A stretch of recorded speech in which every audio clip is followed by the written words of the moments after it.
Hello, my name's Naomi Halpern, and I'd like to welcome you to On the Frontline, Vicarious Trauma and Self-Care that's been developed in collaboration with the Trauma and Dissociation Study Group, India. And I would really like to thank Aditi again for her help and input in developing this part of the training. But before I launch into the training, I would like to begin by acknowledging the traditional owners and custodians of the land from where I'm delivering the training today, the Gadabanud of the Eastern Maar Nation, and to pay my respects to elders past, present, and emerging. Now, in parts 1 and 2, we covered working with our clients who are experiencing heightened levels of stress and trauma during the pandemic. In parts 3 and 4, we're going to turn our attention to ourselves and to look at the impact of your work on you and how to be supporting yourself so that you can keep maintaining your levels of compassion and empathy and energy levels to do the work with your clients. And of course, this is being also mindful that during this time, clinicians are also going to be experiencing some of the same things as clients, heightened levels of stress and worry and concern about the health and well-being and safety of yourself and your loved ones. So this is sort of an added level to the work that you do during this time. And if we can cast our minds back to pre-pandemic, when we were getting on and off planes at regular intervals, you may recall the safety instructions that were always given before takeoff of an aeroplane, where the steward instructs us to put on our own oxygen mask to be first before we then assist someone else with putting on their mask. And this, I think, is a very good metaphor for self-care, the importance that we are maintaining our own emotional, physical, spiritual and mental well-being is so fundamental to being able to do the work that we're doing. And I think that it can be true that mental health professionals, we know the things that it's going to be helpful for us to do, but in the same way, our clients will often need reminding and support and encouragement to do things that will help and support them. We also need that from time to time. And so this training is about reminding you of taking care of yourselves. So we're going to be looking at in this training, we're going to be looking at a definition of vicarious trauma. What does it mean when we're speaking about experiencing VT and the impact of VT? And we're also going to be looking at how VT interacts with compassion fatigue and burnout. We'll look at some of the contributing factors that can make us more vulnerable and susceptible to experiencing VT, and also to identify signs and symptoms. And then finally, we're going to be looking at strategies for the front line, ways to be paying attention to yourself and taking your care of yourself, looking at it from a holistic perspective of mind, body, soul, and spirit. And I think this quote is really apt for this training today. It really speaks to the impact of our work, the expectation that we can be immersed in suffering and loss daily and not be touched by it is as unrealistic as expecting to be able to walk through water without getting wet.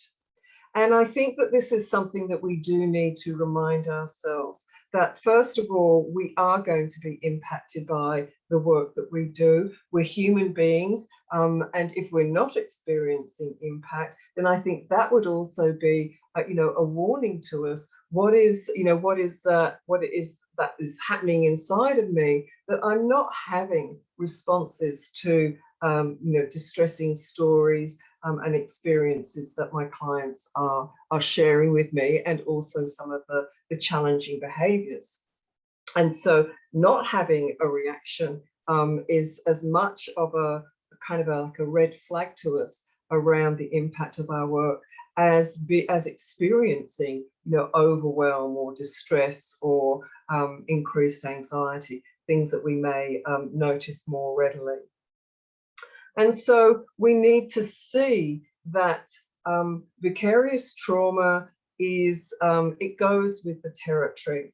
And so that I think we can think about this as not so much about never having the experience of VT, but being far more mindful of what we're experiencing in the moment and over time, so that we can monitor ourselves, we can monitor our own emotional, physical and mental health, and be taking care of ourselves on a regular basis. So this is what this training is all about. So what are we talking about when we're using the term VT? Well, it's the impact that we as mental health professionals, but also other professionals who come into contact with people who are experiencing some kind of suffering and trauma. So it's also going to be true for doctors, nurses, for fire service, first responders, the police, those kinds, and lawyers as well. So all those professionals, service of people, are also going to be vulnerable to experiencing VT, because it's the experience of or the consequence of direct or indirect exposure to people who've experienced trauma and other stressful life events. And that exposure can be through a number of ways. It can be direct contact with people. So it can be sitting in the room with someone who is highly distressed. It can be speaking over the phone to someone. So perhaps someone who's working on a crisis line or in a call centre. Call centres often are responding to people in very highly distressed and agitated states. It can be reading distressing material. I've worked with a number of law firms and worked with paralegals and administrative staff who have to write up reports where they will be typing up experiences that their lawyers' clients have experiencing. So it doesn't have to be just directly hearing the stories. It can be exposed to the stories by reading the material as well.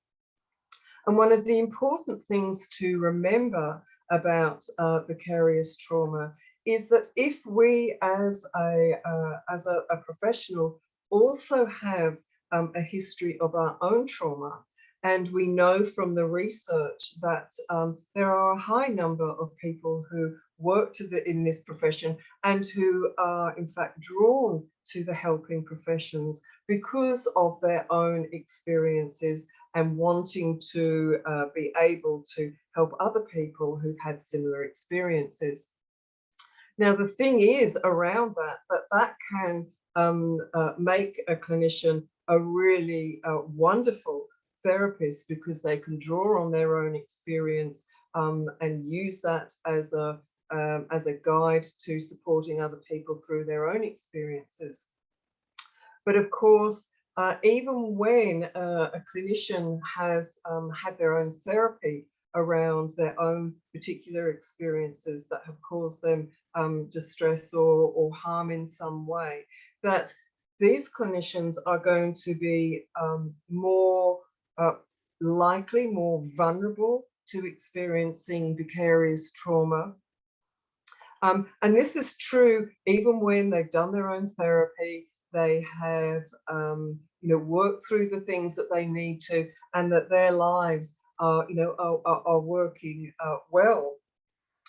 So it's not a question of it representing necessarily unresolved issues, but that we all have our Achilles heel. And so if we have our own history of trauma, that is going to be our Achilles heel. But the other aspect of this is that the potential for not only being more vulnerable to VT, but also experiencing a primary trauma from reactivation of your own trauma experiences. And so this can be a particular client who has maybe a similar story to your own, a similar experience, or they may be a similar age or come from the same area that you came from.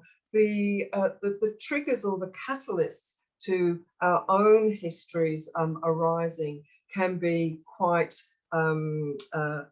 subtle at times. And I'm going to give you an experience from my own working life. And this was many years ago. I was working with a nurse who worked in an emergency department.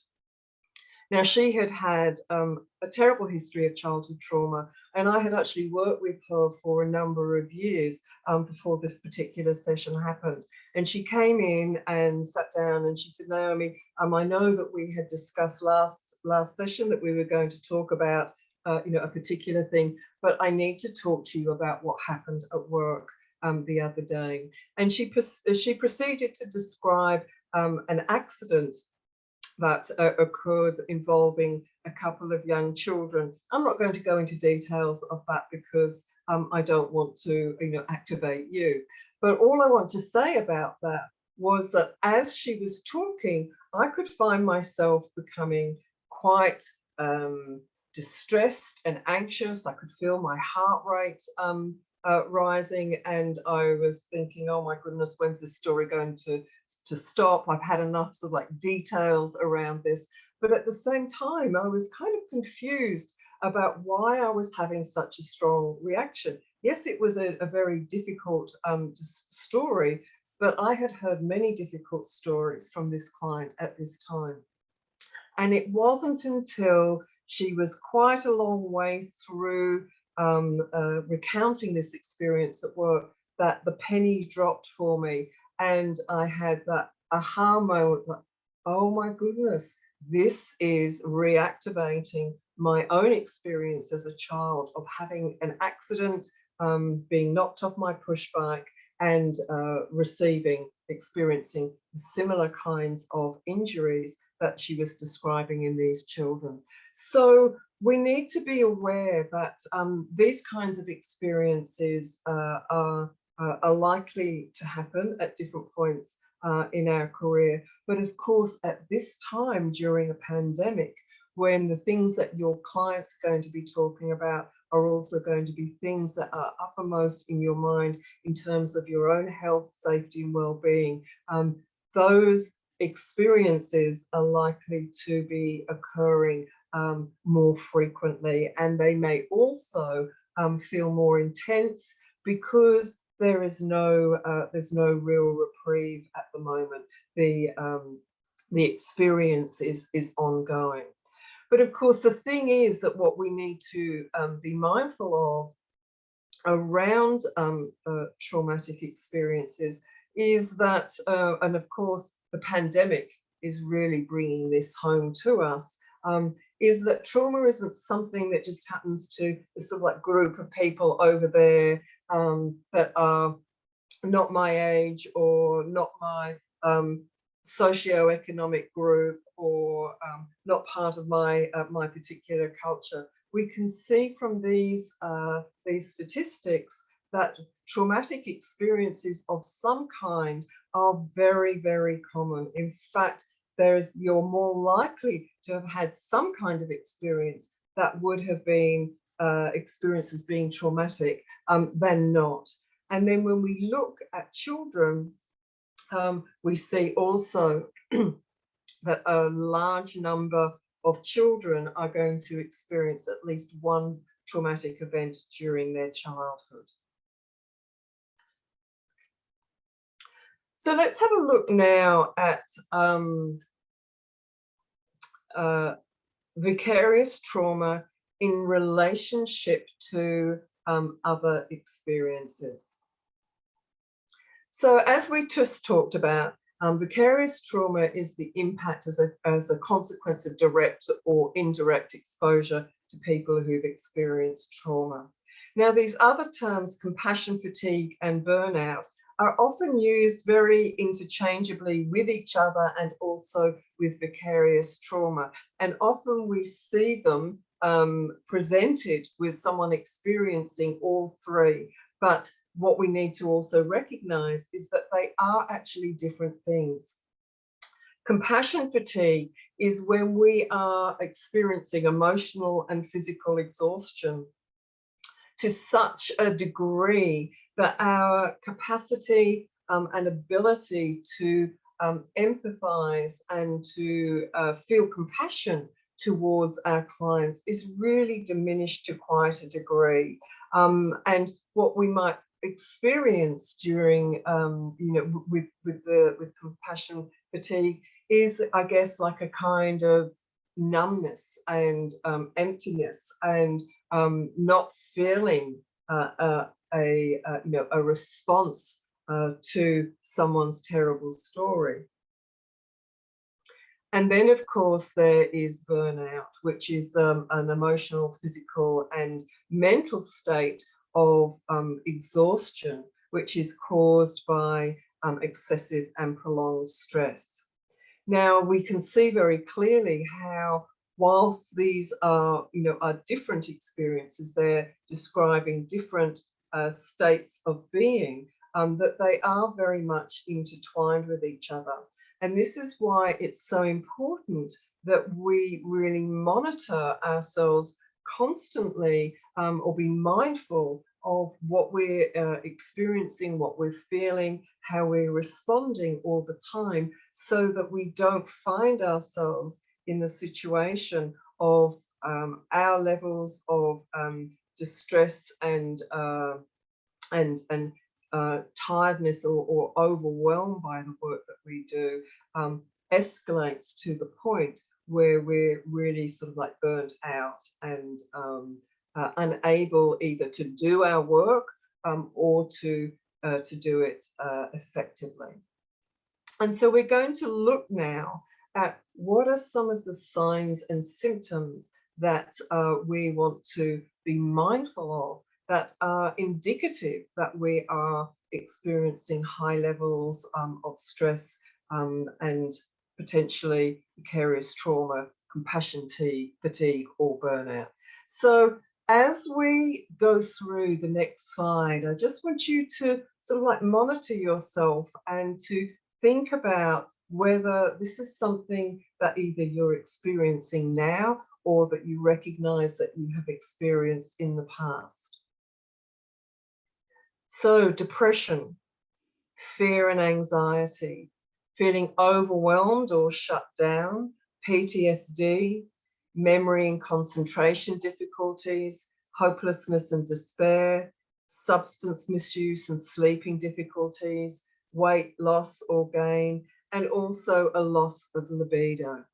All of these are significant signs of anyone being under a lot of stress and potentially experiencing vicarious trauma. Of course, those reasons for experiencing those signs and symptoms may be for reasons other than your work, but that also leads us to looking at contributing factors as well. So let's have a look now at what happens potentially when stress is unrecognized or ignored. So if you're working within an organization is going to experience that they or find that they're having a high turnover of staff perhaps, or that people are going on stress leave because they are feeling overwhelmed by the work that they do.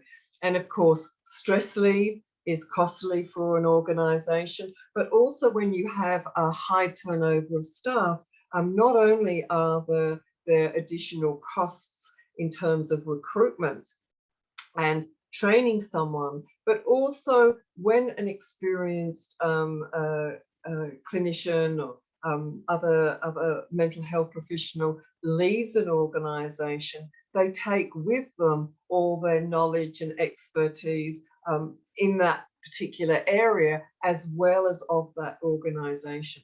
So at an organisational level, it really makes sense that they are looking after their staff so that they can retain them. We're going to be talking more about that in part 4. We're going to be looking more today about personal self-care.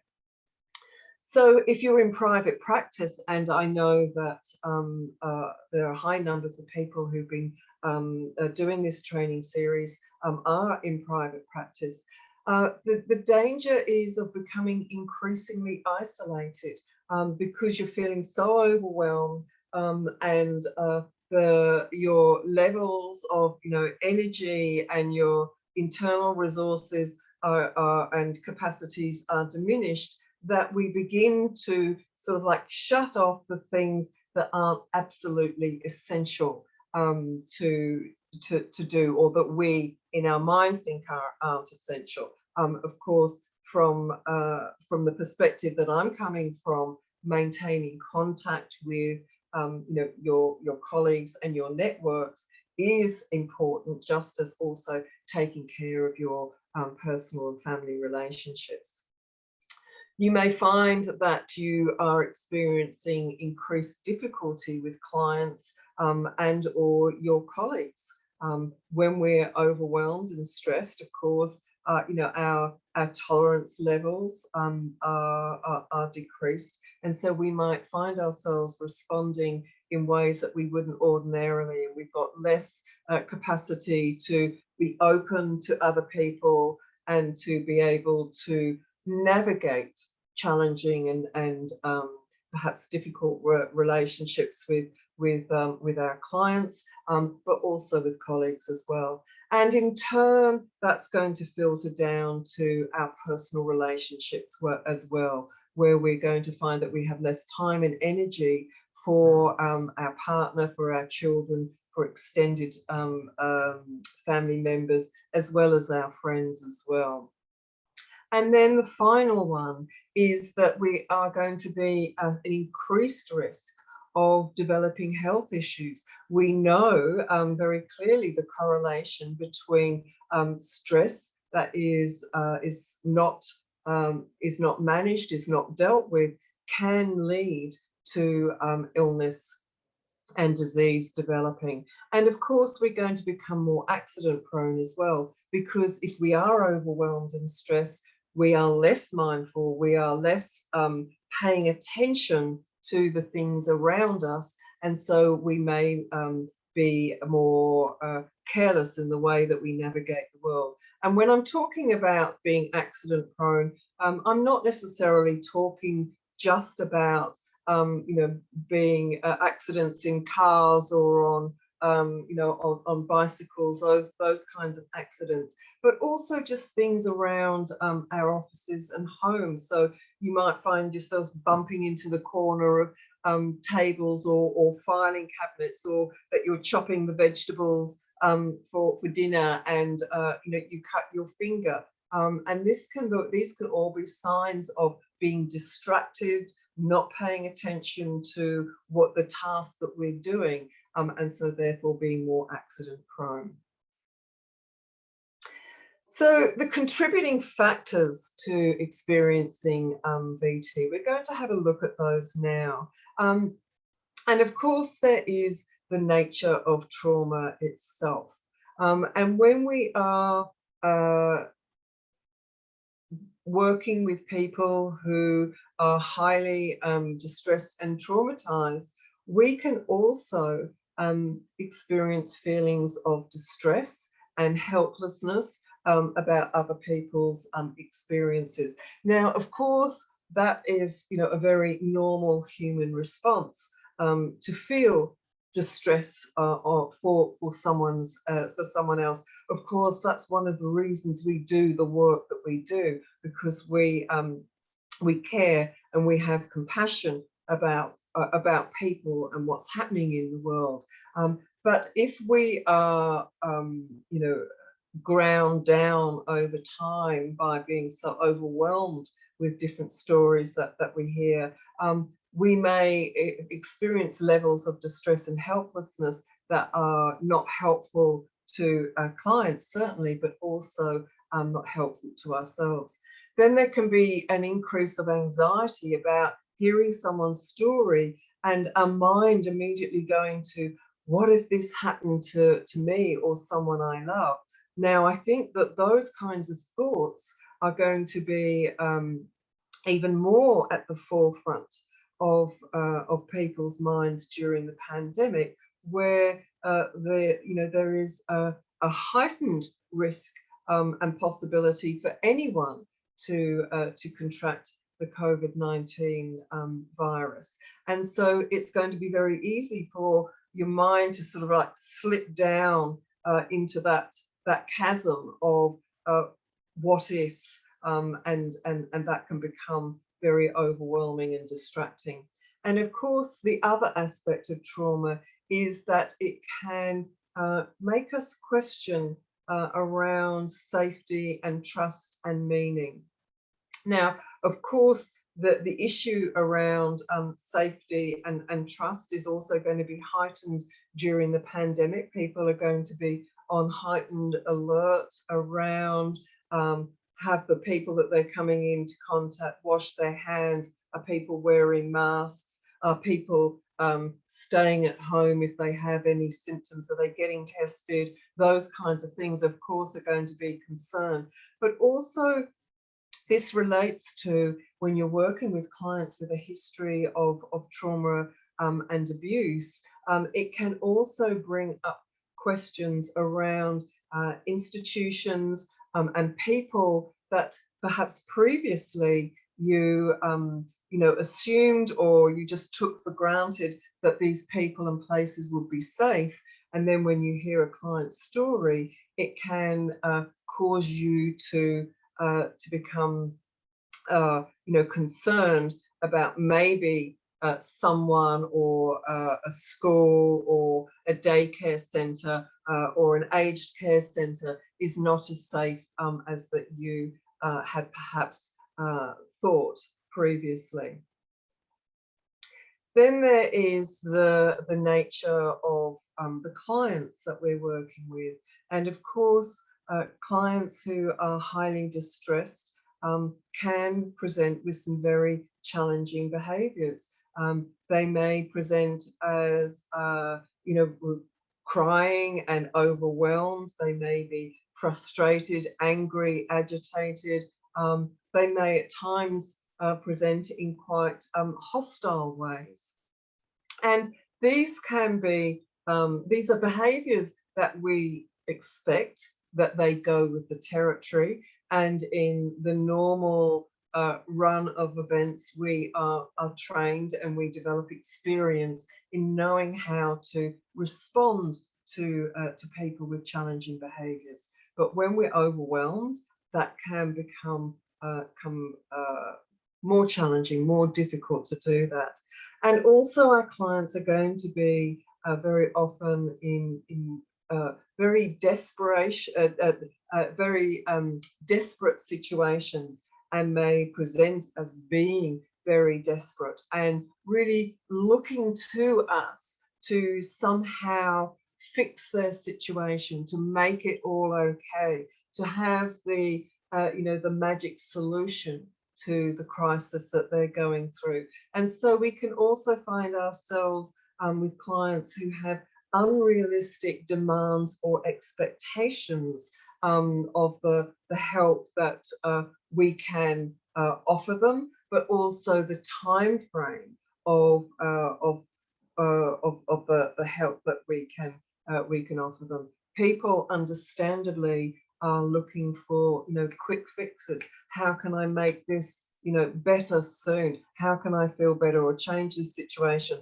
a very understandable, human sort of like response to situations. But as we know, working with trauma, there are no quick fixes, and it will take as long as it takes. And the pace is actually determined by the client's capacities, not by what we do or don't do.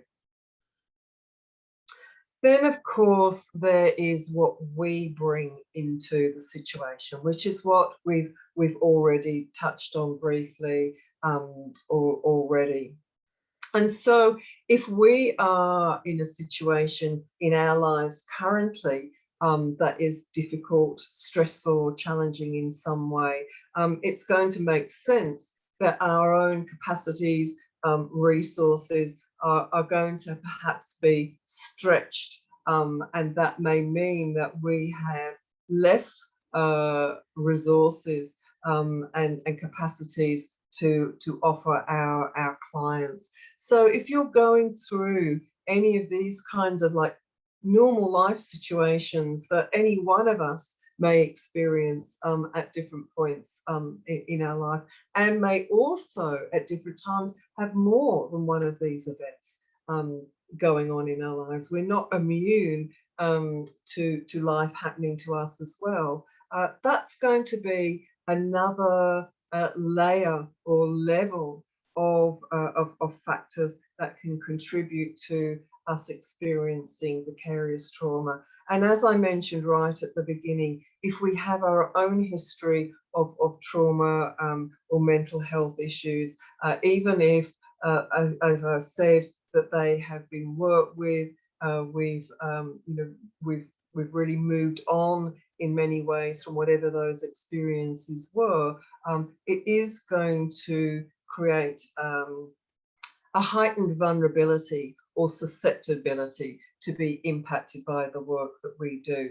That's not any kind of failing, it's not a judgment, it's not a criticism, it is just sort of like a fact of being a human being. And so it's really important that we are mindful of all these different factors that contribute to the impact that our work has on us. And so when we're looking at mitigating the risks of VT and enhancing our level of resilience, then there are three different levels or tiers for mitigating the impacts of VT. There's if you're working within an organization, there's organization and team culture. And there's also how you interact with your colleagues as well. So the interpersonal interaction between your peers, your supervisors and your managers. And then of course there is the personal, about self-awareness, doing regularly things that are going to take care of ourselves, and also maintaining our connection to other people. Now in part 4, we're going to be looking at organisational and team culture, and also interpersonal aspects. And I'd just like to say at this point, if you're in private practice, please don't assume that part 4 is not going to be relevant to you because you're in private practice, because there will be things that are very relevant to you in your work. So I would encourage you to also do part 4, even if you're working in your own practice. But for the rest of this particular training, we're going to be looking at the personal. What can we do on a regular basis to be taking care of ourselves? And I found this picture recently, and it really brought a smile to myself, because I could relate to this. We have in this society, or maybe this is just a confession, I have a lot of reliance on my devices, my smartphone, my iPad, my computer, and if I'm out and about and I can see that the power is getting low, there is part of me that thinks, oh, I need to get somewhere where I can plug in and charge up that battery.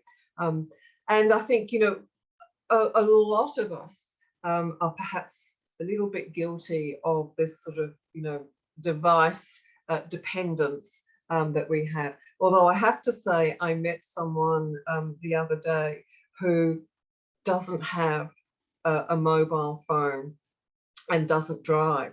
And I looked at her with absolute sort of fascination of like, how can you get through life without a mobile phone? But of course, there was a time when we all did that. So it is possible. And taking care of recharging our own batteries is more important than making sure our device batteries are charged. And so this is really a reminder to us that self-care is a priority. It's not a luxury. It's not an afterthought, or after I've read this book about how to work with my clients, or I've done this training on how to work with my clients, then I'll think about perhaps if I've got time doing some training or some literally practice of self-care. We need to put it front and center of not only our work life, but our whole life. And so when we think about maintaining and enhancing our resilience, this self-care iceberg, I think, really helps us a lot to think about self-care in not just a one-dimensional level, but from a multi-dimensional level. And so when people talk about self-care, all of us are going to come up with the things that we know that we enjoy doing, like, maybe having a regular massage, or going and have a facial, exercising, bubble baths, those sorts of things. I mean, they're the things that probably first spring to mind, that when we think about, I need to do something nice for myself. But self-care is more than doing something nice for ourselves. And what is below the water, and this is true with, of course, with an actual iceberg, what we see above the ocean, the iceberg that is sticking out of the surface of the ocean, is the tip of the iceberg. But the most of the iceberg actually sits below the water. And self-care is also very much like the iceberg below the water.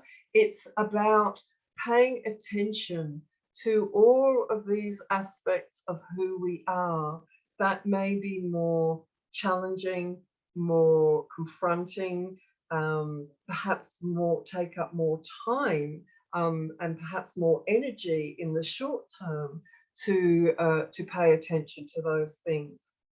And so it's really about paying attention to things like our own trauma healing.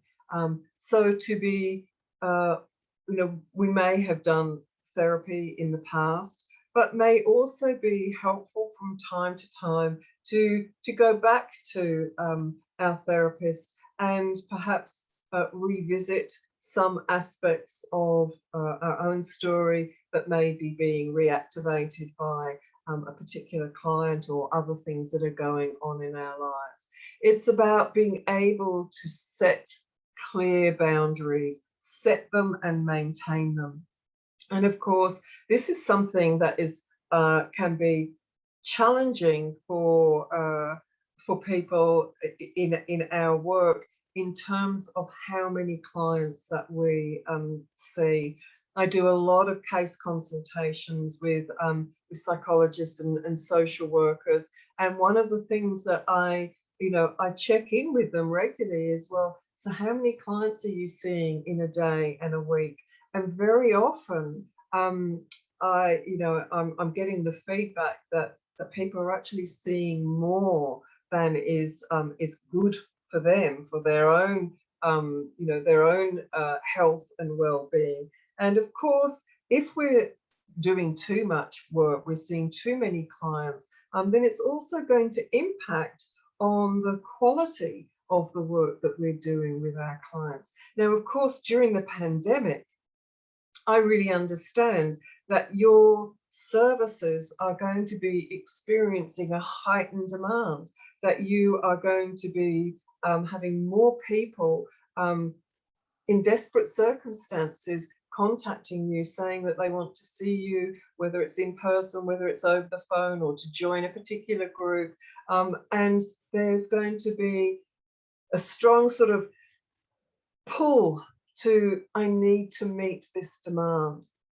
And so what I'm going to be suggesting to you might feel very counterintuitive, but I'm going to be saying it's time to perhaps be saying no to taking on extra clients, or to taking on an extra shift, or taking on an extra group that you've been running.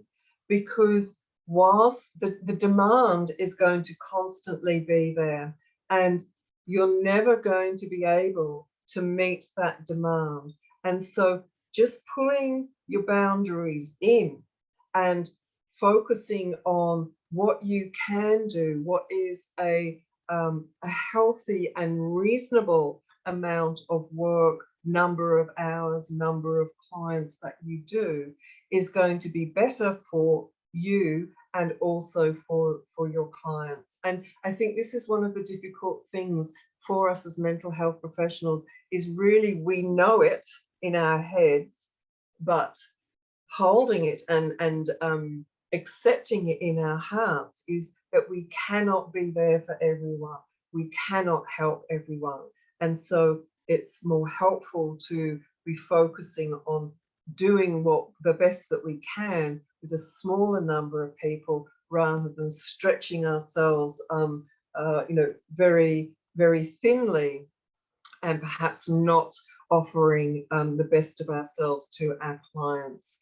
So it's also about being prepared to have difficult conversations, and those difficult conversations could be with anyone. They could be with a partner, with a colleague, with our with our supervisor. There are many difficult conversations that we we have over the course of a lifetime. And of course, difficult conversations are difficult, and understandably we may think, oh, I'll deal with that another time, or maybe things will get better on their own. And sometimes if we let things go for a while, they will improve and resolve on their own. But also it's true that sometimes that if we ignore things and don't pay attention to them soon enough, they can get worse, escalate, and become more of a problem.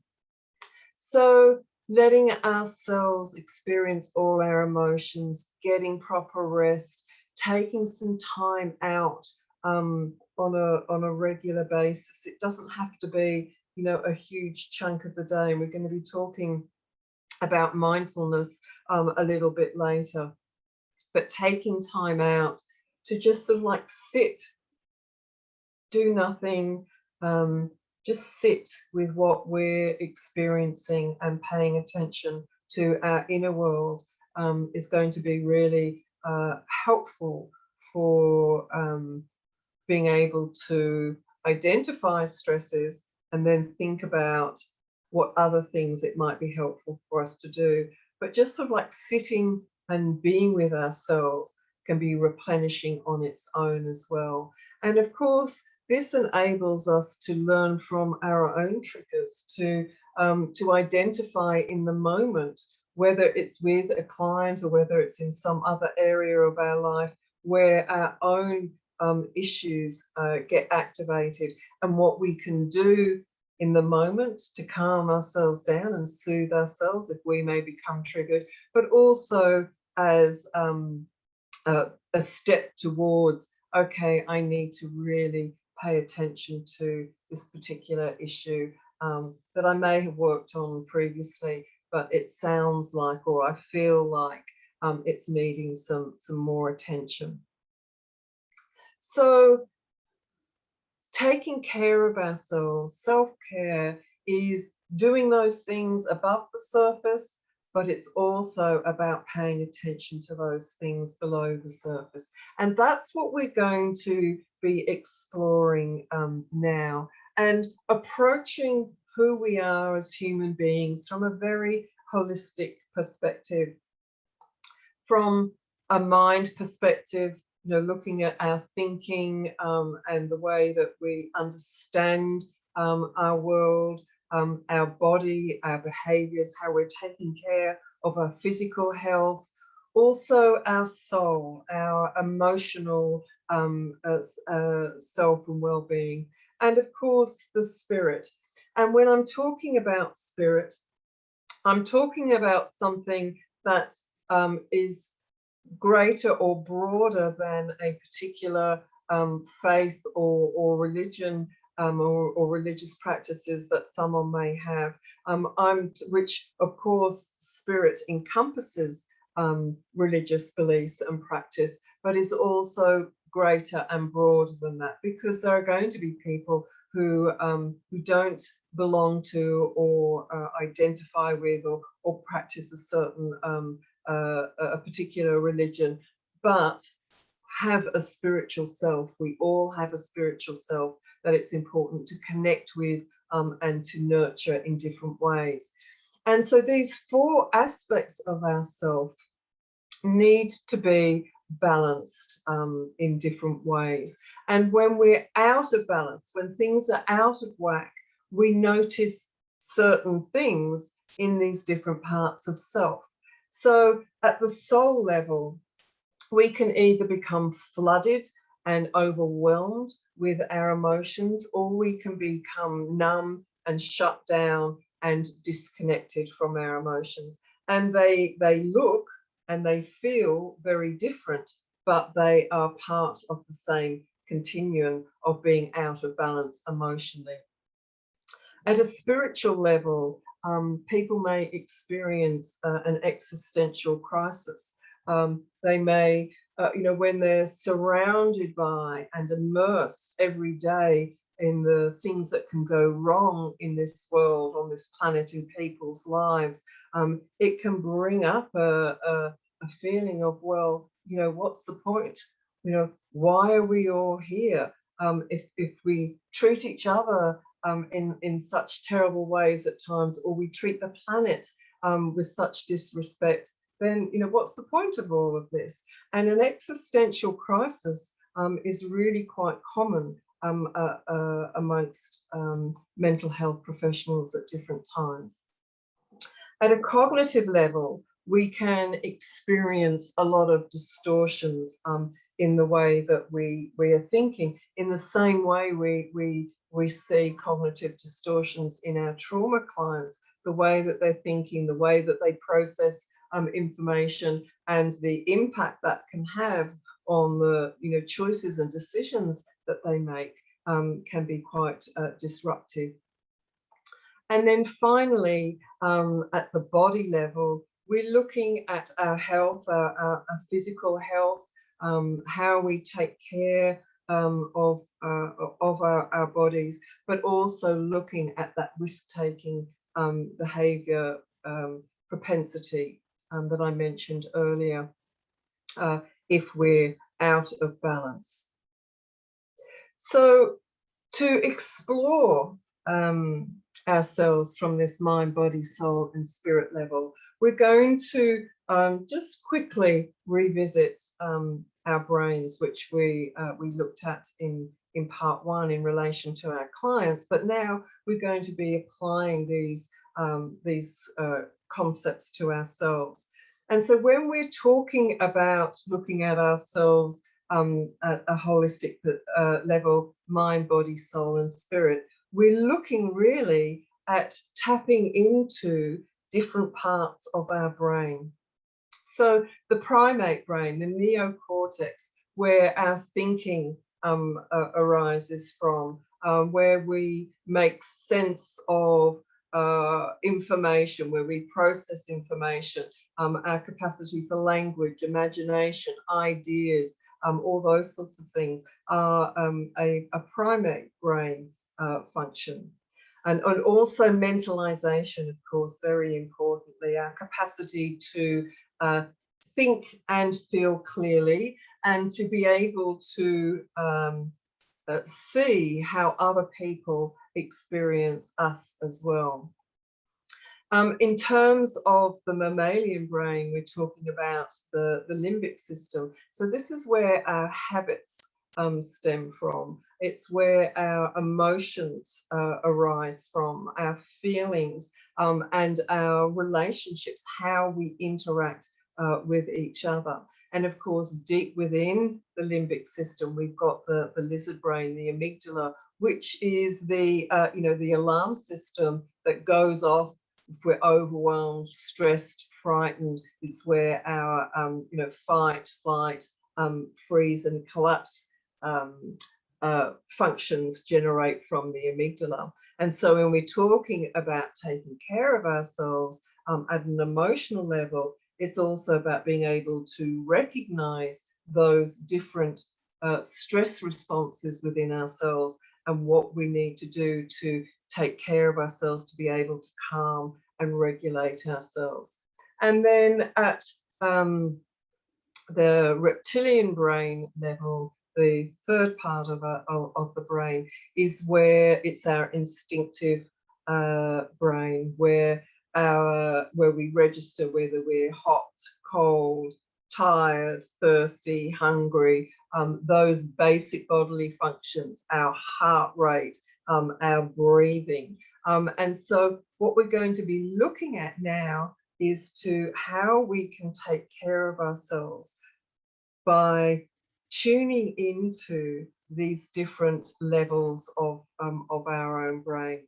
Now, in part one, we looked at 3 steps to co-regulation. But what we're going to be looking at now is 3 steps to self-regulation, which is essentially going through the same process as we do with clients and co-regulation, but we're doing it with and for ourselves.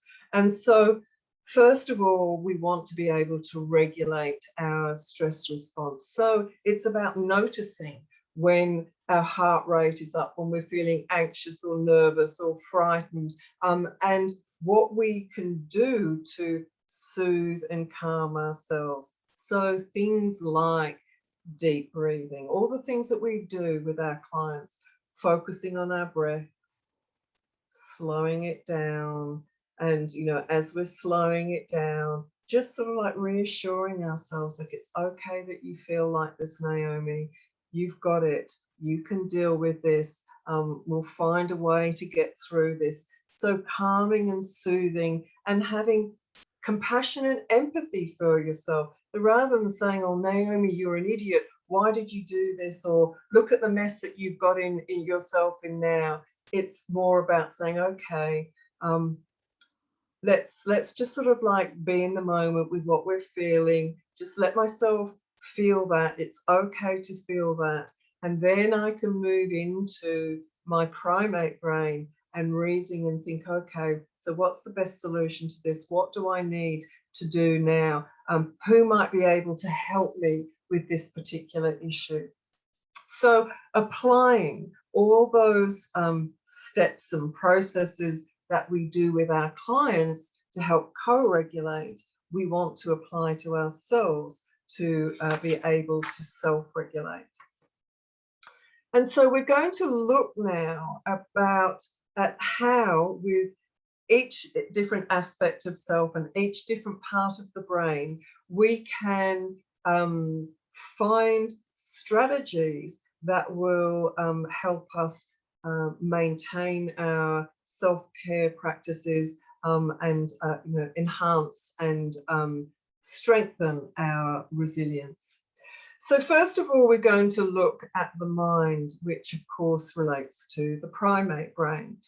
It's about making connections, It's about cognitions, planning, and problem solving.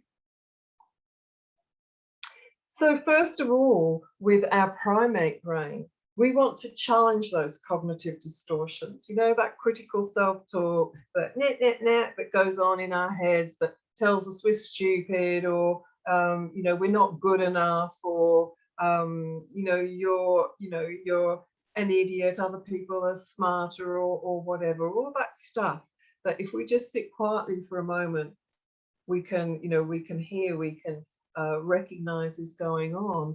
And of course, that critical self-talk, there is a place for that. It's important to reflect on things and to ponder about whether, you know, did I handle that the best way or the most effective way? Is there something that I could learn from this, that maybe I can do things differently the next time around? So there is a place for critical thinking, but being just critical and undermining ourselves, of course, is going to wear us down. And so we want to balance that critical self-talk with the capacity to focus on our strengths, on the things that we do well, rather than focusing on all the areas where we feel that we're lacking. We want to be able to identify our signs and symptoms of stress. And, you know, I'd like to draw your attention into, in your handouts, that you have a stress profile, which I would really encourage you, you know, as soon as you can after the training, and maybe actually during the training, we'll come to that slide in a moment, to maybe hit pause and just fill in your stress profile, and perhaps do some of these exercises as you go through the training. With practicing mindfulness, and you've also got a handout on mindfulness in your package as well. And so I'd encourage you to take some time out to read about mindfulness, and then on the second page of that mindfulness handout, there are some different practices, mindfulness practices, that you might want to experiment with and see which ones that you feel that you resonate with, because we're all different. There are going to be some things that we think, yeah, that I feel like I like that, or I'll enjoy that, and other things that you know, don't really grab us in the same way. So just practice with different mindfulness ways that we can practice mindfulness, and see what works for you. Building and maintaining personal and professional supports and networks is so important. Reaching out to other people, doing this kind of training, but also making sure that you spend time connecting with colleagues, because having that network of professionals can really buoy us and support us through challenging times. And it also helps us with our practice, because even, you know, outside of formal supervision or case consultation sessions, you might be chatting about a client, or and someone might just say, oh, you know, have you thought about this? Or, no, I read a really useful article the other day. So those kinds of interactions can be really helpful and supportive. And also, of course, our personal development, which we looked at with the SelfCare Iceberg, and developing our own self-care plan, which we're going to be looking at later on in this training. So this is the stress profile that you have in your handout that I mentioned a moment ago. And I would encourage you to hit pause now and to fill in your stress profile.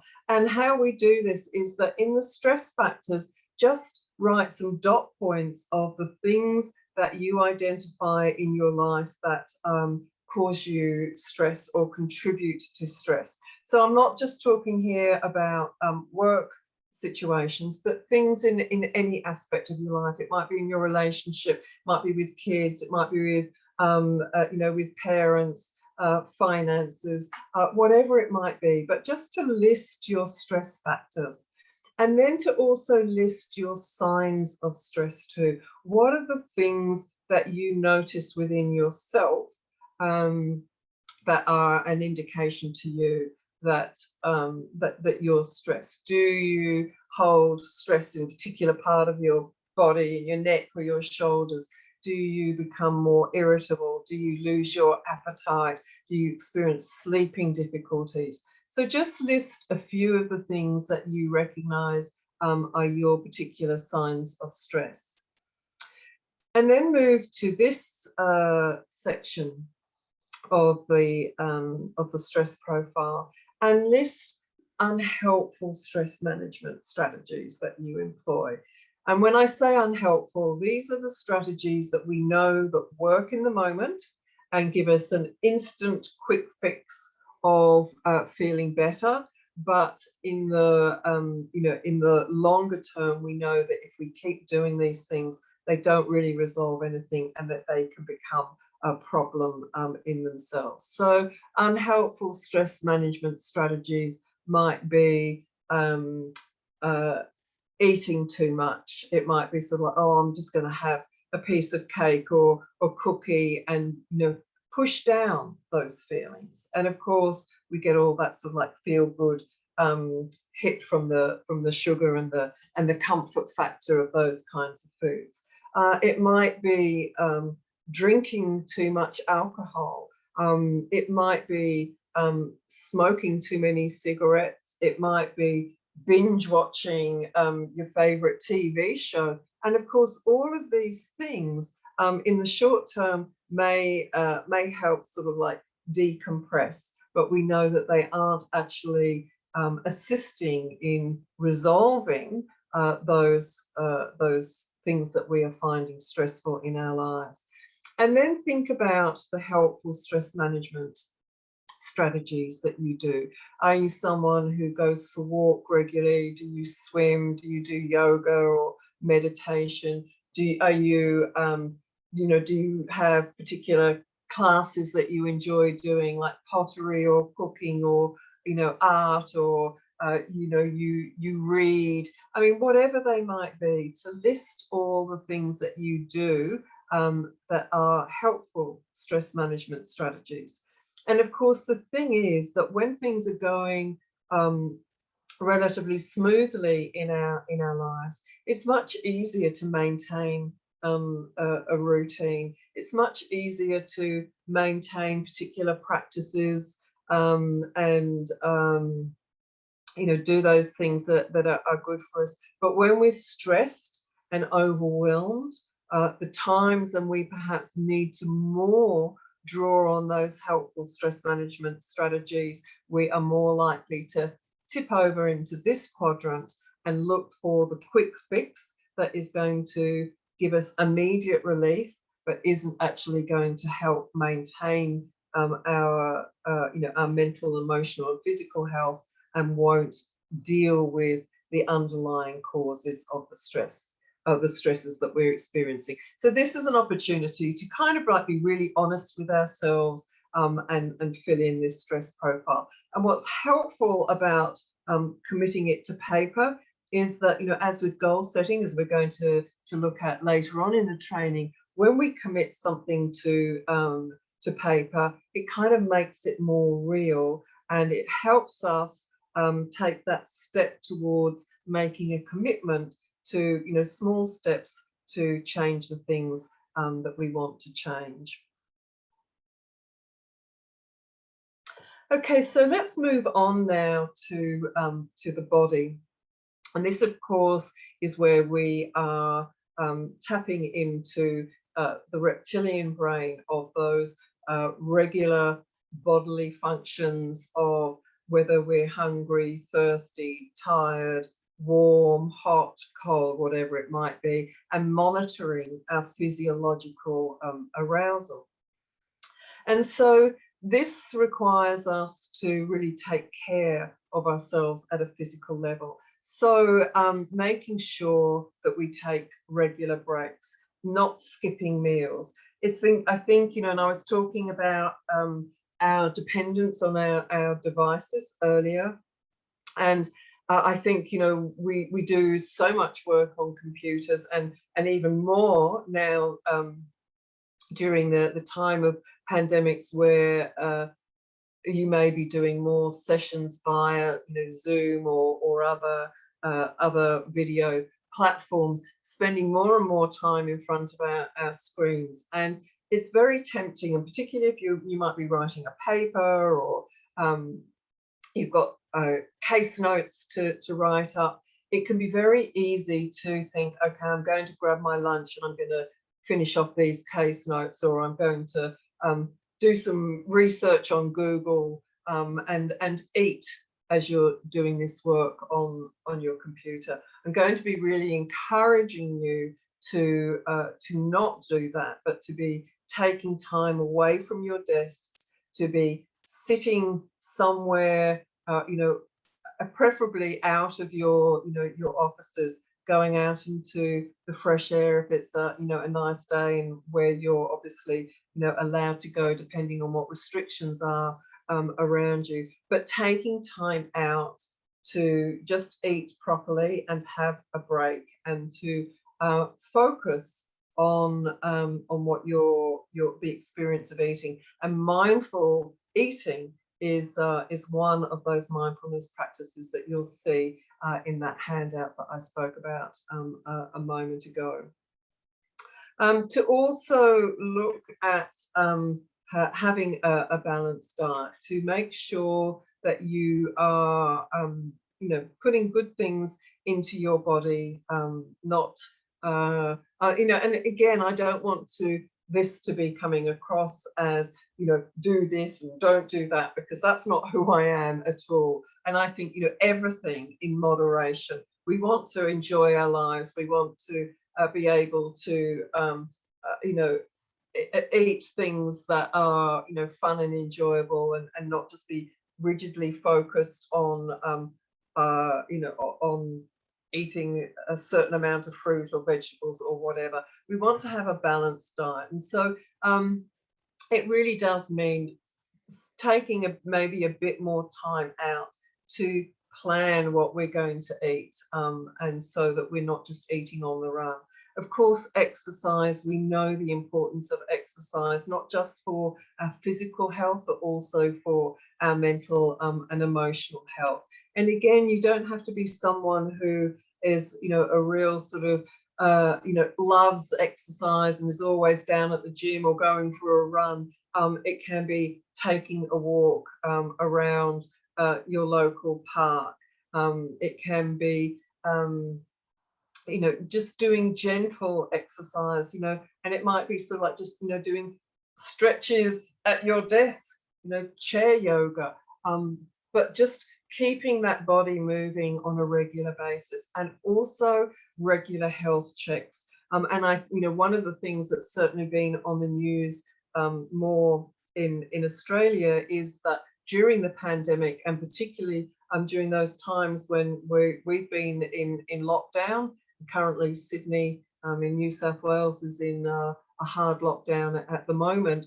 But people let those regular health checks go because they couldn't make the appointments.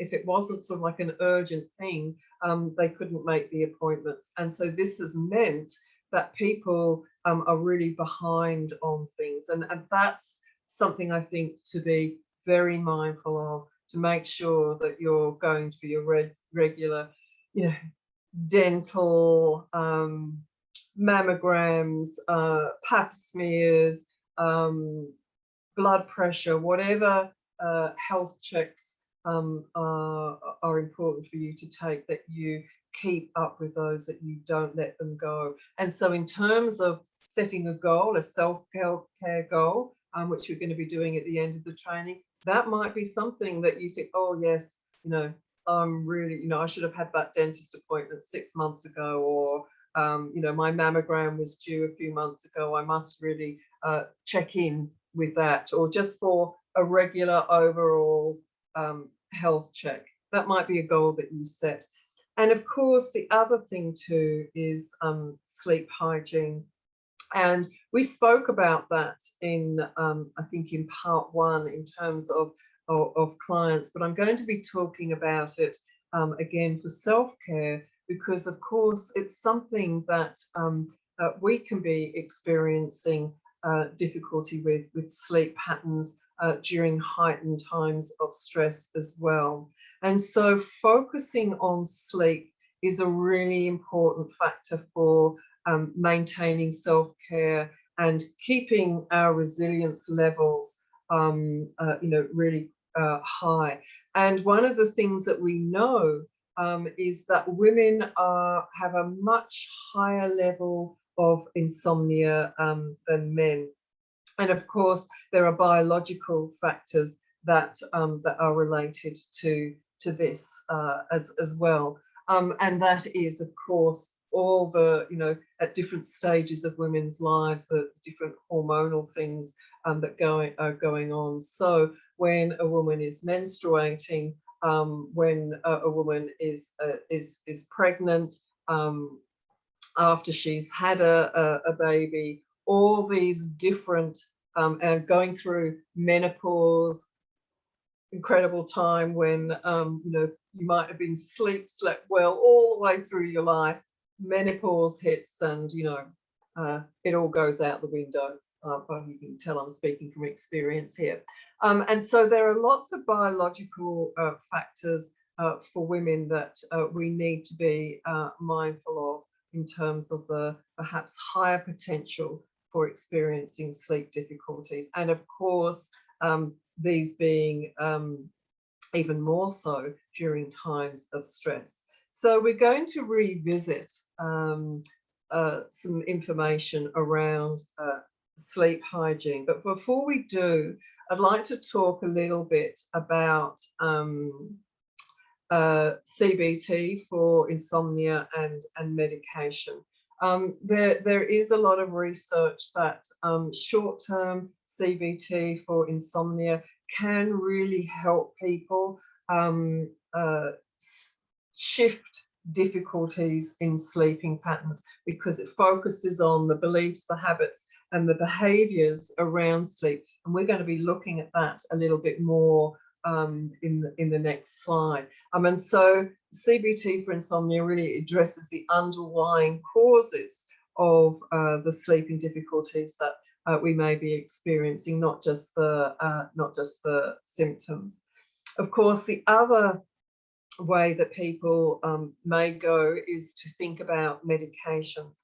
And of course, prescribed medication can be an effective treatment for short-term acute problems with insomnia, but there is a major downside, of course, around medication, and that is that tolerance to the medication and dependence can build up really, really quickly, and that you may find that if you go down the medication path, that you find that you're needing more and more of the medication to get the same effect over time. And that also with some of those sleep medications, there is the possibility of developing not just a dependence, but an addiction, and their effectiveness can diminish over time too. So if you're thinking about medication, to really talk to your physician around that, and make sure that you are really aware of what the pros and cons of medication might be.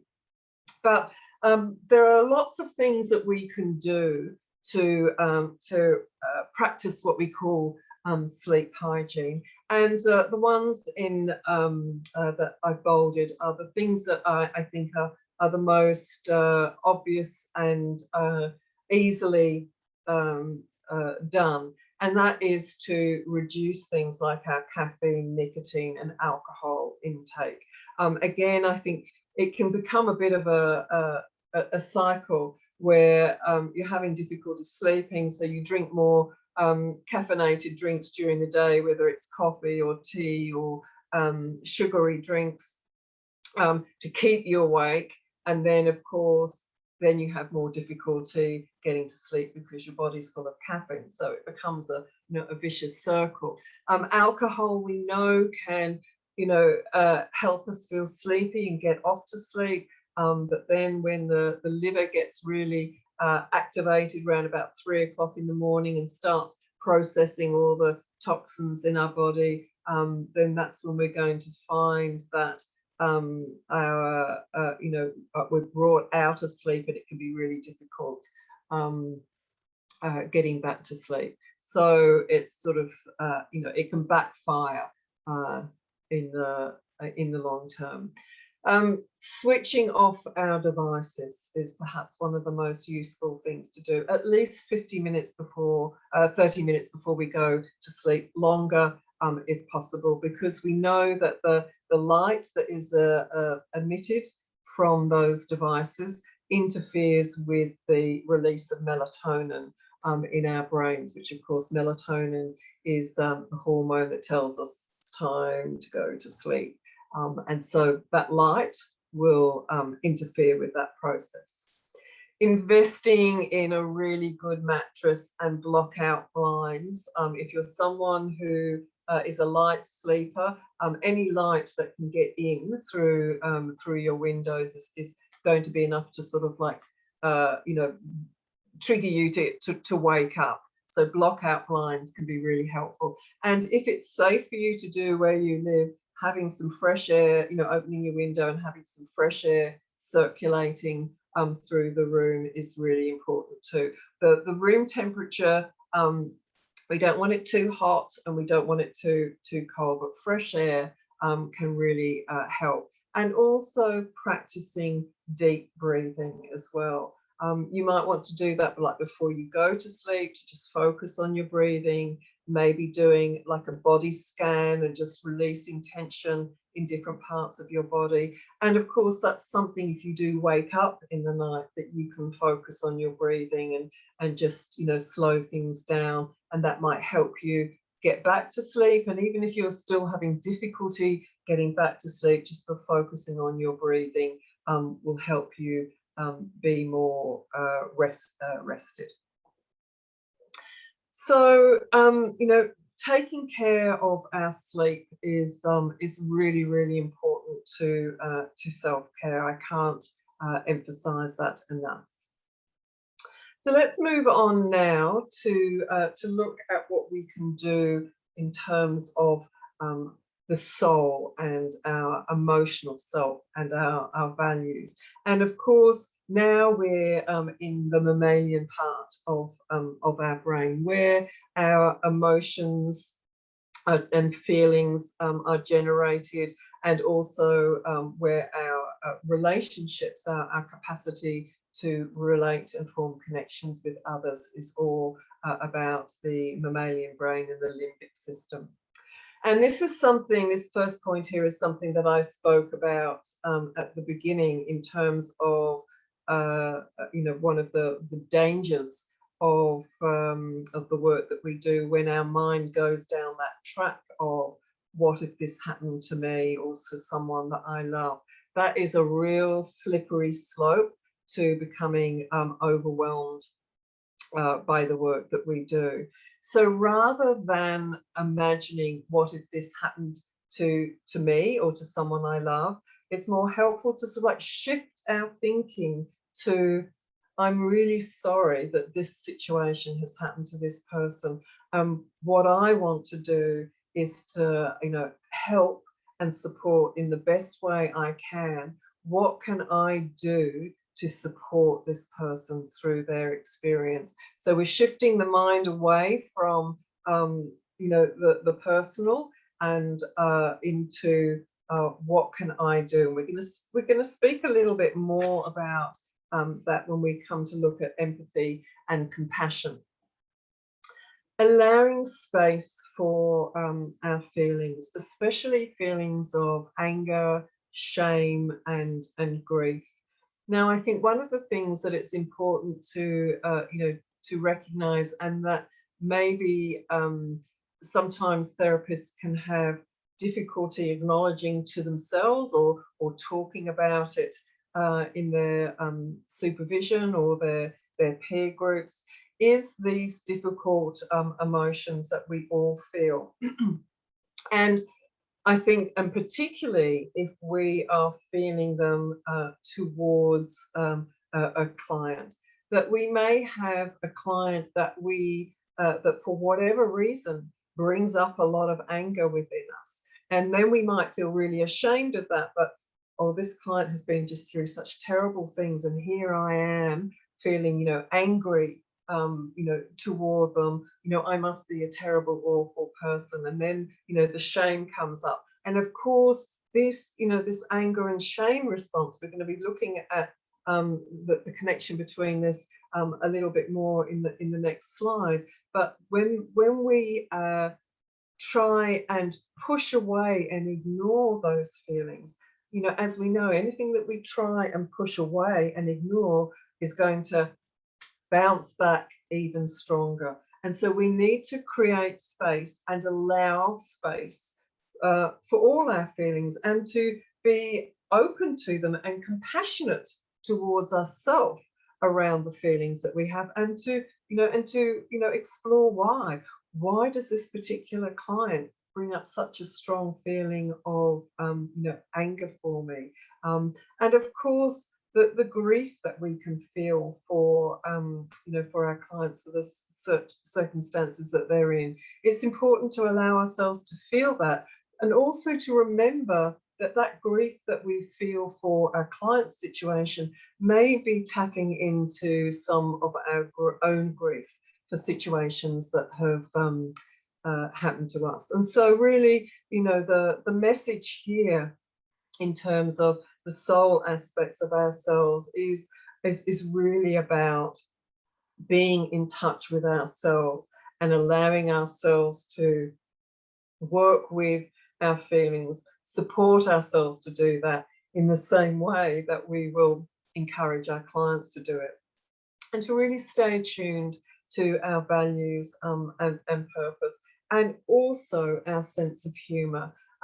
Sense of humor is going to see us through so many difficult and challenging times. It's important to, have a laugh, let your hair down, have some fun, and to not see that as being frivolous or disrespectful or uncaring, not taking things seriously. Being able to let off steam and have a good laugh is a really important part of taking our care of ourselves. But I want to explore a little bit more about the shame and grief and anger connection, because shame is an emotion that we all experience, and there is a positive expression of shame. Shame and it is a way of letting us know that something that we have done or said was not okay, and we feel bad about it. And so it's a way that we can learn, I need to handle this situation a bit differently. Maybe I also need to apologize to the person around what I said or how I behaved. So in that way, shame can really assist us in our relationships and to ourselves and also to other people. The same with anger. Anger is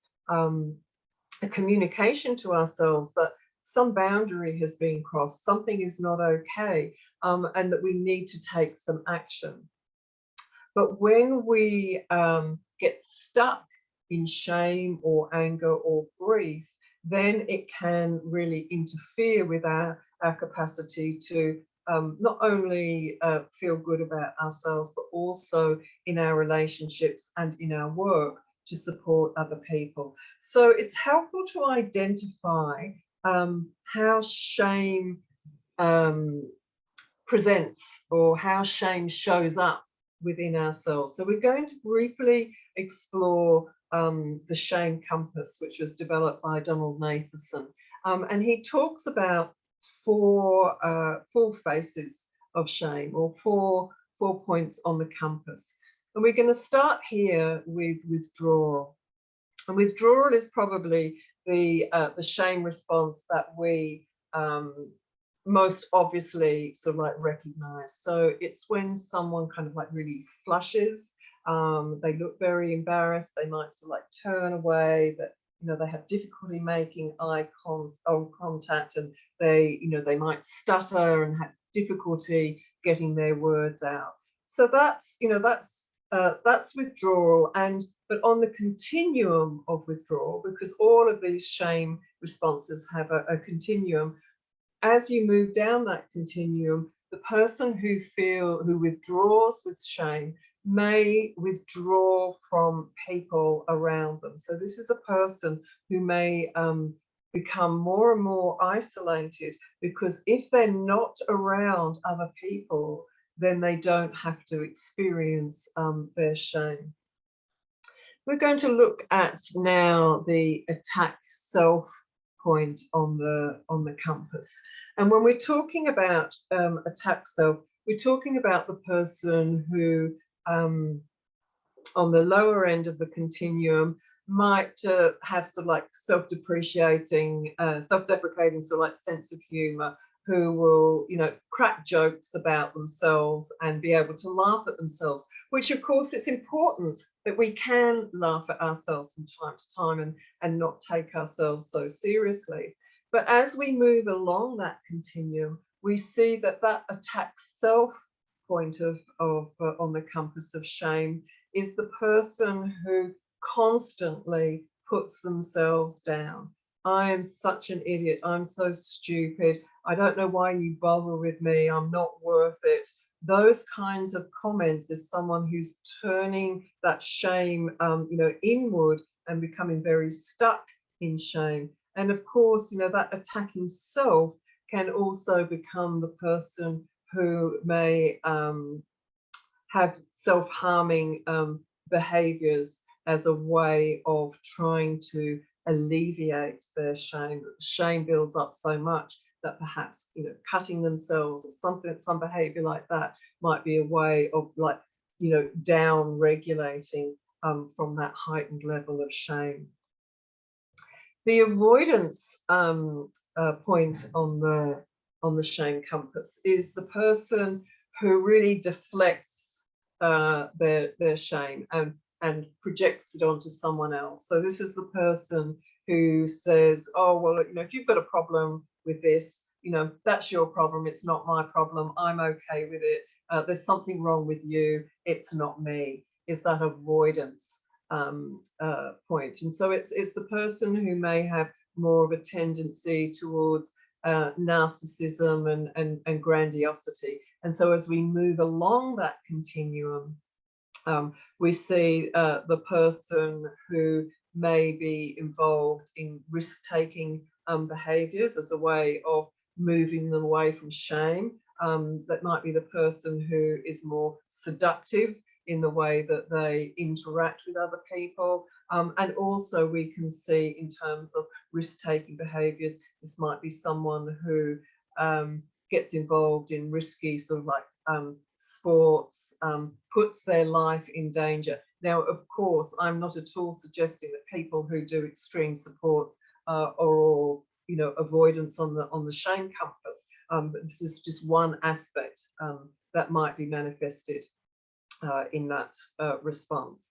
And then the fourth point on the compass is the attack other. And this is the person who goes a step forward from avoidance of, well, it's your problem, not my problem, to really attacking another person. Like the shame is so strong that comes up for them that they become verbally aggressive. So they may name call, they may shout, they may also escalate into physical aggression as well. And it's the idea of what we call humiliated fury, where the person is feeling so overwhelmed, so humiliated by whatever it is that has triggered that shame response, that they lash out, because the only way that they can calm themselves and make themselves feel better is to make someone seem smaller and lesser than they are. But there's also a fifth dimension, I think, to shame. And we see this a lot with our trauma clients. And this is the sort of like the dissociation aspect of shame, that when someone gets so overwhelmed with those feelings of shame, they may just sort of like tune out, zone out, because that feeling is so uncomfortable that they are unable to be present. And of course, it really is important for us to be able to identify, you know, our own shame response, to be able to identify when the feeling of shame that we might be feeling is actually a healthy thing. It's a way of communicating ourselves. Oh, I didn't handle that so well. I perhaps need to do something differently and not do that again, learning from an experience. And when we may be stuck in those feelings of shame, and it become quite toxic and damaging to us emotionally. The final part of the soul, or the emotional aspect of self-care, is to understand the difference between empathy and compassion.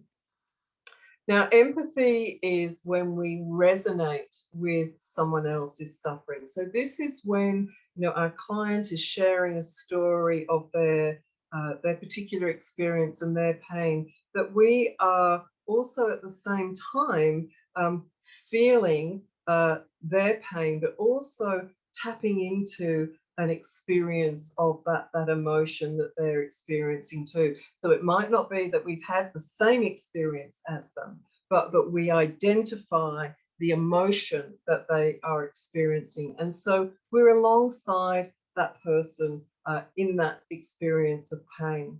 Now, the thing is that with empathy, over time, this is going to lead us to burnout and to compassion fatigue as well. It's unsustainable to approach our work all the time from that place of empathy. Whereas compassion, which is generated from a different part of the brain, is concern for the suffering of other people, but also motivates us to assist in some way. What can I do to help this person? I am really feeling, you know, concerned. I'm feeling really sorry and sad that this person has had this experience. What can I do to help? And so compassion activates the care-seeking network within us. And so when we're feeling compassion towards someone, we are with them, but we are not, but we remain centered and connected to ourselves. And of course, compassion, therefore, is more sustainable over the long term.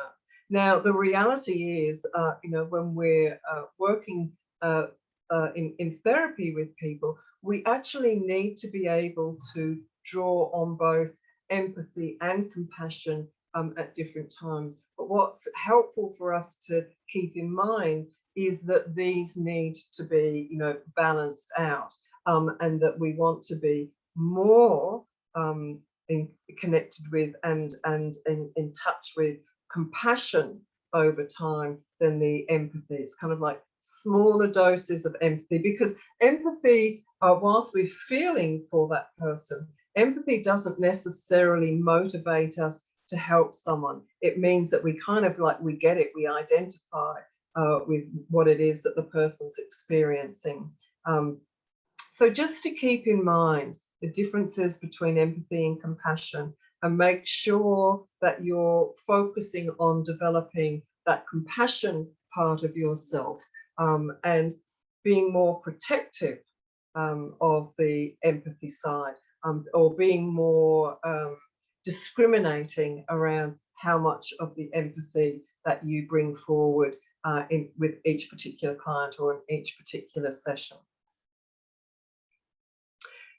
So we're going to move now to the spirit aspect of self, around meaning and vision. And this brings us back to the primate brain. And this is where it can be helpful from time to time to remind ourselves of the reasons of the work, why we do the work that we do. I remember, at different points in my working life, when I have been experiencing, VT, and I have felt too stretched, and I haven't been taking care of myself as much as it would have been beneficial to do so. Thinking, things like, some people have happy jobs. Why didn't I get a happy job? Why am I doing what I'm doing? And that was sort of like, those thoughts were sort of like a flag to myself. Okay, Naomi, you've got to do more to be balancing things out in your life and taking care of yourself, but also reminding myself why I do the work, and thinking about particular clients that I might be working with at the time, and reminding myself of maybe some tiny little step of change and improvement in their life, and and how the client responded to recognizing things were beginning to shift, and how it felt for me to be to be alongside that person whilst they were they were on that journey. So reminding ourselves why we do it, which helps us to reaffirm our commitment to our work. But it's also about choosing our battles and focusing on the bigger picture. There are so many different things that are going on, on our planet, in our countries, in our own particular communities. We need to be really clear that we cannot take on the world. We cannot fix everything. So focusing on where our particular skills lie and where we are best, to tune into channeling that particular energy really helps us, maintain that sort of like meaning and vision in the work that we do, rather than getting lost in there's just so many things that are going on. And also we want to focus on the bigger picture in terms of, with particular clients that we're working with, it can be easy to just get focused in on where that person is right now and all the difficulties and challenges, rather than taking a step back and being able to see some of the progress that they have already made, and where this client is sort of like is heading, what the longer term picture might be, rather than focusing on where that client might be at the moment, and they might be at a point in their therapy. So focusing on the bigger picture.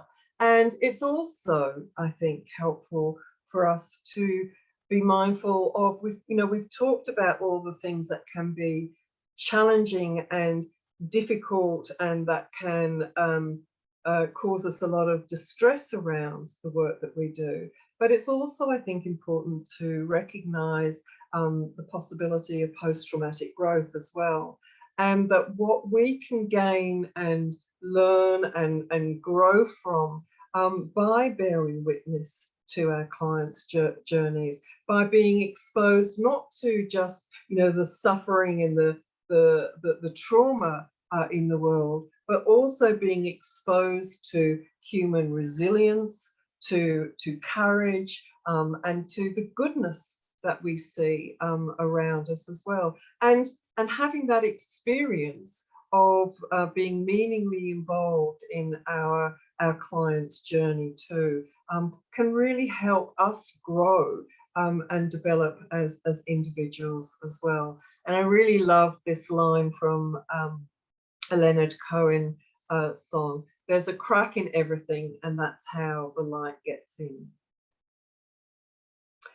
So we're going to move now into looking at setting a self-care goal. And what we're going to look at in a moment is the 8 life areas or dimensions of wellness. And as we go through this section of the training, if you do have the time, I would encourage you to to press pause and do the exercise as we go along, But if you don't have time, right now, that's fine. But see if you can make some time as soon as possible after the training to set yourself a goal for your own self-care. Now, in your handout, you will have a list of these 8 life areas that look at different aspects of, of our whole lives. And what I'd like you to do is to look at that handout and to think about what area of your life do you think that setting a goal, focusing on and setting a goal would bring you the greatest sense of taking care of yourself, achievement, and pleasure. Because I think one of the things that when we think about self-care and vicarious trauma, it's very easy to think this is all just about work. But as we looked at with the self-care iceberg, that self-care is far broader than just focusing on on work or bubble baths or whatever. And so it's to think about, in terms of making your improving your life over the next few weeks or the next few months, what area of your life would bring you the greatest sense of relief? And it's going to be different for different people. For some people, taking care of themselves might be I've really got to get my tax in order. I haven't done my tax for however many months, and I keep pushing it off because it's a boring, horrible job. But I know that if I got that off my plate, I would feel a huge burden off my shoulders. It might be doing a renovation project around the house. It might be focusing on spending more time with with your partner or your children, having more fun in your life, just to think about what will bring me the greatest benefits if I focus on that particular area of my life. So have a look at that handout now and just sort of like select one particular area to start off with. And then we're going to move on to looking at setting yourself a goal. And so also in your handout, you have this this goal sheet. And what I've done here is I've set a goal around sleep hygiene, because so when I've been doing these trainings, it's something that people talk about a lot very often.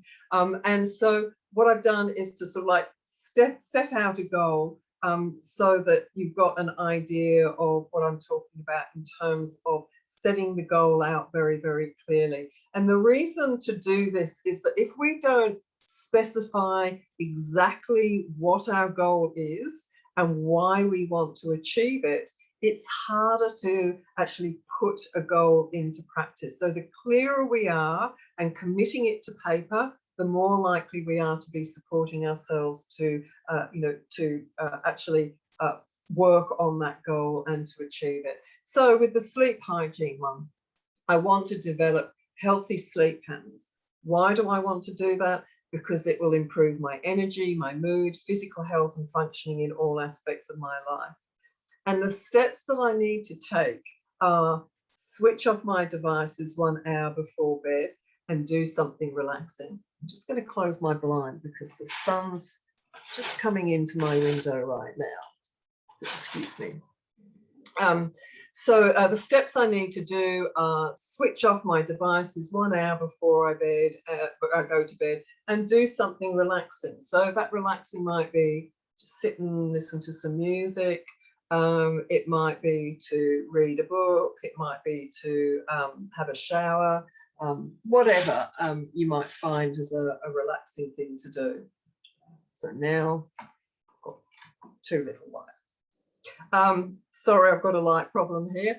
Anyway, so and then keeping a journal of my sleep routines and patterns for 2 weeks and then reviewing it can help me to do this. So for example, I often talk about people who are wanting to change their sleeping patterns, that rather than just implementing some of those strategies is to really become clearer on what is actually happening in their sleep routine. So keeping a journal about what's happening over a week or a couple of week period can really help them clarify what the issues are, and so what might be the best things to do to support them to develop a healthy sleep pattern. So again, think about the area of life that you would like to work on, and then to set your goal.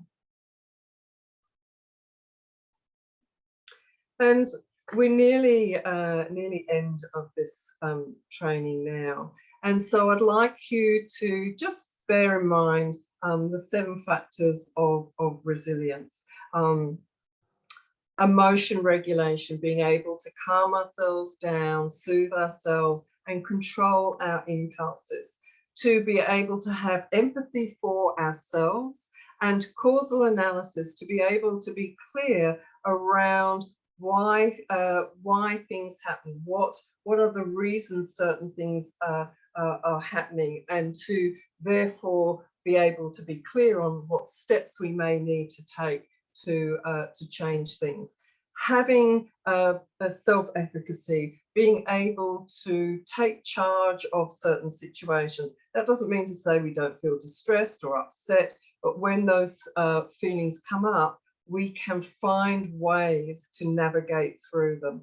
And having realistic optimism, knowing that we can get through things, that there are lots of good things and positive things in our lives, and that we can make improvements. And number 7, I think, in a lot of ways, is one of the most important things. People often think that the resilient people are just born resilient and they don't ever need help or support from other people. But resilient people know when they need help, and they reach out to others who can help them and support them.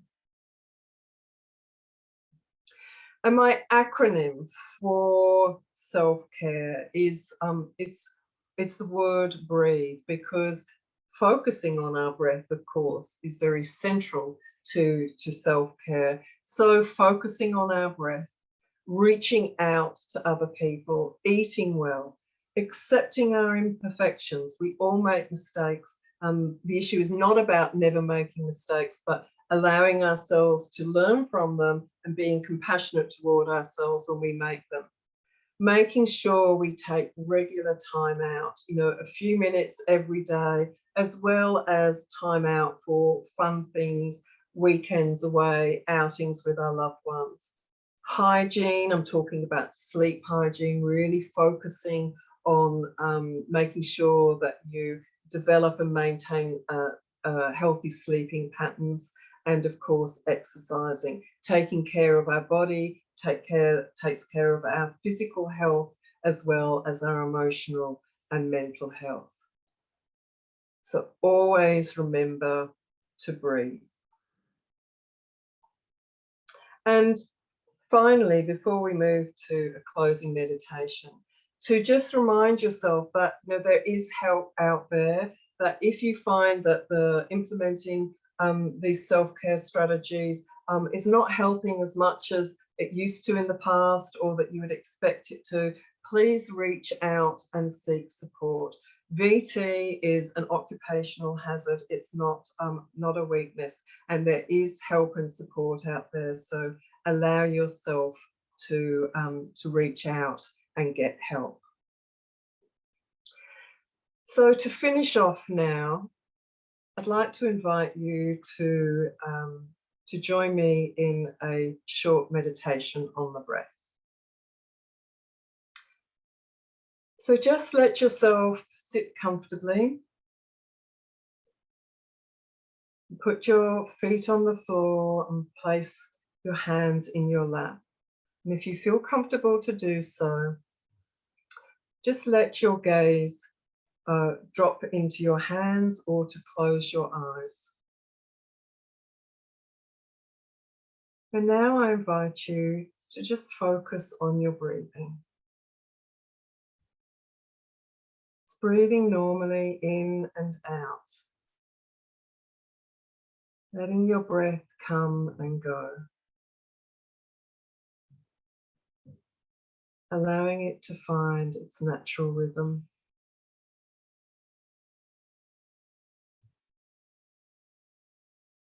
That's good. And in a moment, we're going to take a few deep breaths, counting into 3 and out with 3. We're breathing in, 1, 2, 3, and out, 1, 2, 3. Breathing in, 1, 2, 3, and out, 1, 2, 3. That's good. Now let your breath return to its own rhythm. Letting your breath come and go.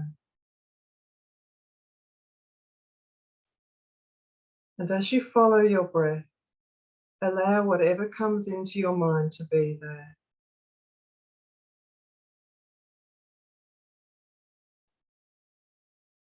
Notice what comes in and what happens to your body as this thought comes in. Notice if there's any feeling attached to this thought.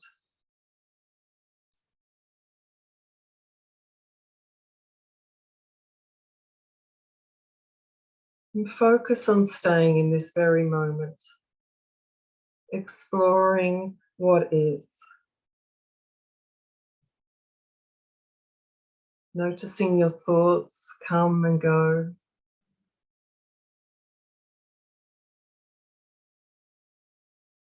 Noticing how the sensations in your body shift and change.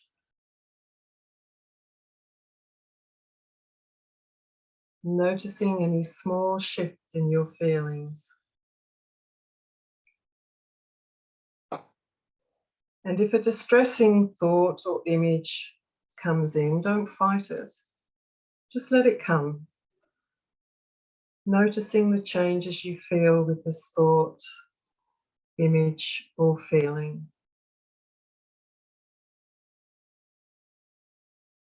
Explore it for a moment. And now let it go.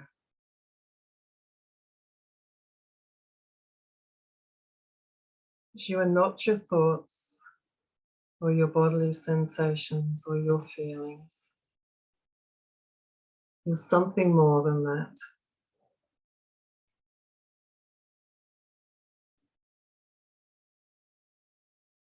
And now gently come back to focusing on your breath. That's good. Notice how you're breathing slowly and easily as you let things come and go.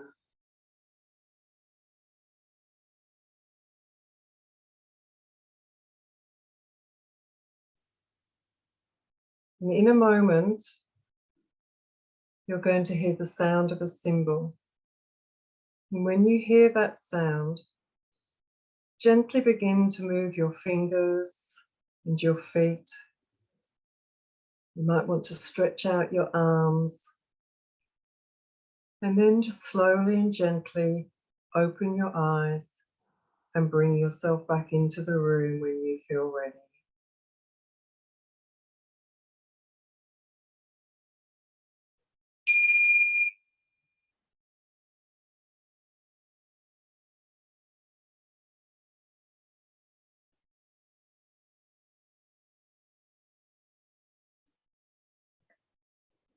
Okay, and just gently bring yourself back into the room, take a stretch. And I want to thank you so much for joining me today. I hope that you found some useful things that you can think about and practice around your self-care. And I look forward to seeing you in a couple of weeks to for the final part of this training, where we're going to be looking at setting up buddy systems and networks as another component of your self-care, and focusing not only on self-care, but also looking out for each other.